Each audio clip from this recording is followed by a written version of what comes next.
अस्सलाम वालेकुम and hi to all my juniors जो मुझसे हर वक्त ये सवाल करते रहते हैं कि डिज़र्टेशन कैसे होगा, डिज़र्टेशन क्या होता है, डिज़र्टेशन में क्या करना पड़ता है और भी बहुत सारे सवाल। तो आज से मैंने सोचा कि क्यों ना मैं आप सभी के लिए एक वीडियो ही बना देती हूँ ताकि आप सबको इस सारे सवालों के जवाब मिल सकें, क्योंकि बहुत सारे मेरे जूनियर्स हैं और भी बहुत सारे लोग हैं। एक्चुअली मैं जब मास्टर्स कर रही थी तो मुझे भी डिज़र्टेशन में बहुत प्रॉब्लम आती थी। मैं हर क्वेश्चन को, हर डाउट को 10 बार क्लियर करने के लिए यूट्यूब पे सर्च करती थी, कभी चैट जीपीटी पे पूछती थी। तो इसलिए मैंने सोचा कि क्यों ना मैं खुद इस चीज़ के लिए एक वीडियो बना दूँ। एक वीडियो नहीं बल्कि मैं 2-3 वीडियोज़ ऐसे लाने की कोशिश करूँगी कि आप लोगों का एक-एक डाउट, एक-एक क्वेश्चन क्लियर हो जाए। सो मैं बस यहाँ पे अपना एक्सपीरियंस शेयर कर रही हूँ आप सभी के साथ, जो कि मैंने किया, जो कि मेरे टीचर्स ने मुझसे कहा करने को, तो मैं वो आप सभी को बताने वाली हूँ। तो चलिए वीडियो को स्टार्ट करते हैं। सो ये है पहली वीडियो, इसमें मैं आपको एक बेसिक नॉलेज दूंगी डिज़र्टेशन के बारे में। तो सबसे पहले हम पता करेंगे कि डिज़र्टेशन होता क्या है। डिज़र्टेशन मैं कोई ऐसे लैंग्वेज में आपको नहीं बताने वाली जो आपको समझ ही ना आए, तो मैं आपको अपनी लैंग्वेज में बता देती हूँ, सिंपल लैंग्वेज में, कि एग्जैक्टली डिज़र्टेशन क्या है। डिज़र्टेशन में क्या होता है, आप मास्टर्स कर रहे होते हो जिस भी सब्जेक्ट में, उस सब्जेक्ट से रिलेटेड आपको एक टॉपिक चूज़ करना होता है और उस पर आपको बहुत अच्छे से रिसर्च करनी होती है। रिसर्च करने के बाद आप उसका एक-एक चीज़ को अपने हिसाब से, अपनी फाइंडिंग्स को लिखते हो, ठीक है? उसमें क्या होता है, आपका कॉपी पेस्ट नहीं चलता कि आपने कहीं से उस टॉपिक के बारे में पढ़ा और उसको कॉपी करा और पेस्ट कर दिया। यहाँ पर ये नहीं होता। जो भी पर्टिकुलर टॉपिक आपको मिला है या आपने खुद चूज़ करा है, उसको आपको क्या करना है, बहुत अच्छे से रीड करना है, उसके बारे में पढ़ना है। उसके बारे में आप कहाँ से पढ़ सकते हो? बुक से पढ़ सकते हो, आर्टिकल से पढ़ सकते हो, उसके बारे में आप जहाँ भी जितनी भी रिसर्च कर सकते हो करो, और उसके बाद उन सबको एक जगह पर लिख देते हो, ठीक है? और वो जो आपका रिसर्च पेपर तैयार हो जाता है, वो आपका क्या होता है, डिसर्टेशन होता है। अब दूसरी चीज़ यहाँ पे आ जाती है कि डिसर्टेशन जो लिखना होता है, तो क्या वो अपने हाथ से लिखते हैं? नहीं, वो अपने हाथ से नहीं लिखते हैं, वो आपको क्या करना होता है, वो आपको टाइपिंग करानी पड़ती है, ठीक है? आप टाइपिंग कर सकते हो, करा सकते हो, ठीक है? 2 आपके पास ऑप्शंस होते हैं।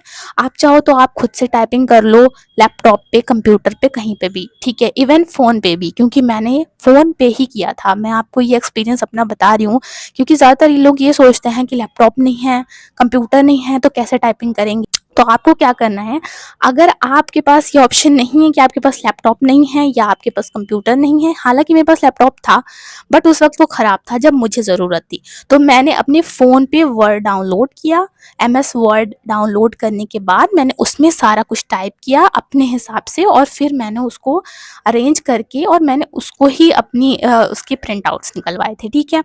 अब आप चाहो, आपके लिए ईज़ी तो यही होगा कि आपके पास अगर लैपटॉप हो या कंप्यूटर हो, आप उस पे टाइपिंग करो और उसके प्रिंट आउट्स निकलवा लो। ऐसा नहीं कर सकते तो आप साइबर कैफ़े वगैरह पे भी जा सकते हो, ठीक है? तो आपने क्या करना है कि आपने टाइपिंग करनी है उसकी, जो भी आपके पास सारा कंटेंट आ जाएगा उसके बाद।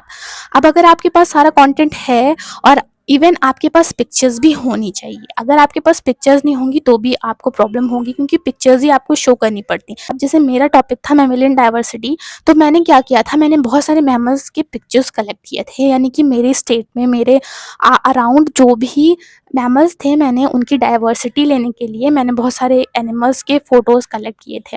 तो आपका भी जो भी टॉपिक होगा, आपको उससे रिलेटेड बहुत सारी फ़ोटोज़ कलेक्ट करनी पड़ेंगी और उसके डेटा कलेक्ट करने पड़ेंगे, आपको वो सब डालना पड़ेगा। अब डालने के बाद आपने क्या करना है कि आपने टाइपिंग करनी है। अब टाइपिंग करने के बाद आपको उसको प्रिंट आउट करवा लेना है, और प्रिंट आउट कराने के बाद आपको उसकी बाइंडिंग करानी है। बाइंडिंग कराने का मतलब ये है कि आप उसमें स्पाइरल बाइंडिंग करा सकते हो, ज़्यादातर स्पाइरल बाइंडिंग ही चलती हैं, क्योंकि मैंने स्पाइरल बाइंडिंग ही कराई थी।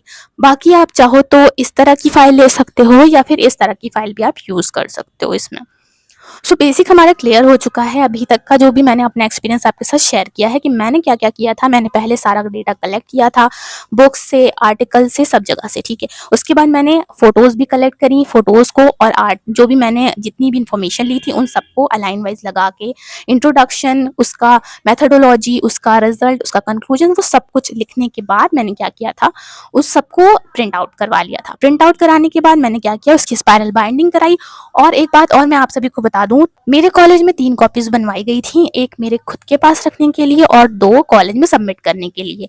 तो ऐसा होता है, ठीक है। अब जब आपके सारे प्रिंट आउट्स निकल जाएंगे, आप उसकी स्पाइरल बाइंडिंग कराओगे, ऐसी फाइल्स को यूज़ कर सकते हो, जैसे कि मैंने पहले आपको दिखा दिया कि किस किस तरीके की फाइल आप बना सकते हो, ठीक है। उसके बाद आपने क्या करना है कि आपने उसको 2 कॉपीज़ कॉलेज में सबमिट करनी है जब आपका डिसर्टेशन प्रोजेक्ट होगा, और 1 कॉपी को आपको अपने पास रखना है।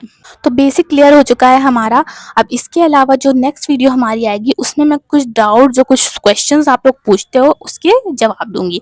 तो नेक्स्ट पार्ट देखना बिल्कुल भी मत भूलना, और ये पार्ट 1 को भी लाइक करना, शेयर करना, कमेंट करना।